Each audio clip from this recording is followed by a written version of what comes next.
Well, with me now to discuss all this further is Rennie Eddo-Lodge, who's a writer and blogger who's commented widely on issues of race, and Joy Warmington, who's the chief executive of the equality and rights charity BRAP, who's in our Birmingham studio. Joy, how significant do you think this research really is? I think that it's really wonderful in some respects to have the opportunity to debate these issues more widely than they are at the moment, because I think what this work sort of does tell us is that there are underlying issues to do with people's attitudes, which we're not necessarily getting to grips with through the surfacey things that we're doing in order to mitigate community relations. So it gives us the opportunity to air the debate. I do think it's significant in terms of what it's telling us about our society and what's working and what's not working. Rennie, how do you see it? Because it seemed to me, just reading through it, it was quite a wide range of opinions really that could fall into the slightly racist, slightly discriminatory and not. You know, it kind of wasn't actually clear what they were testing for or asking for. Well, first I think it's really important that we start to change ideas about exactly what racism is, because for so long it's been drummed into us that racism is attacking somebody on the street, calling somebody the N-word, etc., etc. And actually, for a lot of people who are not white living in the country, we experience it in a much subtler manner. Now, I think these findings are actually terrifying, because the people who are self-reporting, admitting that they're racially prejudiced, are people in positions of power, white men, educated, full-time jobs, you know, probably wealthy, in positions of power, people who could take that bias to the job interview table, could take that bias to, you know, they could be landlords who could say, actually, I don't want that person to let my house, etc., etc. So. Do you agree with that, Joy, that it's uncovering something actually quite sinister, because this is very difficult to actually get a grip on? It's very hidden, presumably, because nobody public is going to put their name to this. They might admit it to a poster, but they're not going to say openly that they have racist sentiments, are they? Very few people would say that. I think very few people would say that, and I think that why it is significant is that because we make it quite not easy, but we do the sort of, how does racism express itself? And we want to see a manifestation which is far more about name calling or abuse. And ultimately, there are things that are happening in our society that show very wide inequalities.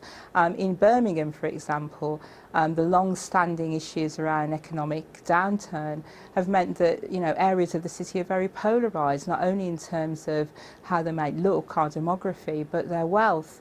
And I think all of this stuff contributes to how people feel about who they are and who others are, and what they have and what others do not have. And all of that does fuel those beliefs about other people and prejudice and racist beliefs ultimately. But Rennie, I just wondered also, reading through this, whether we're confusing two things: racism and also xenophobia, not liking foreigners. That's why, you know, a lot of the people that we've heard from talking about this report have talked about immigration, and we've seen the figures within the report itself. That's not quite the same as racism, is it? No, it's not quite the same, but actually the lines are incredibly blurred. So, for example, I would consider myself a third-generation immigrant, but my ancestors come from a country in Africa that was colonised by Britain many hundreds of years ago, and ancestors who had no choice but to come over here to find a better life. So actually, I think it's really important to note how these things sort of like intersect and sort of blur together, because ultimately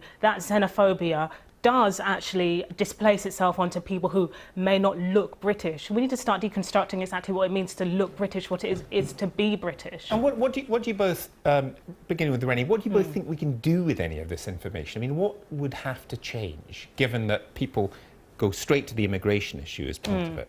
Well, I think that this survey exposed exactly what structural racism is, right? It's people who are in positions of power who can influence institutions and organisations, which lock people out from being able to, lock people who are disenfranchised from being able to access power. So I think the first thing we need to do is just be honest about the fact that this has happened and start talking about exactly what we need to do to change it. And so I'm glad that people have confessed to being racially prejudiced, because that's progress as far as I'm concerned. Joy, what do you think we have to do about this?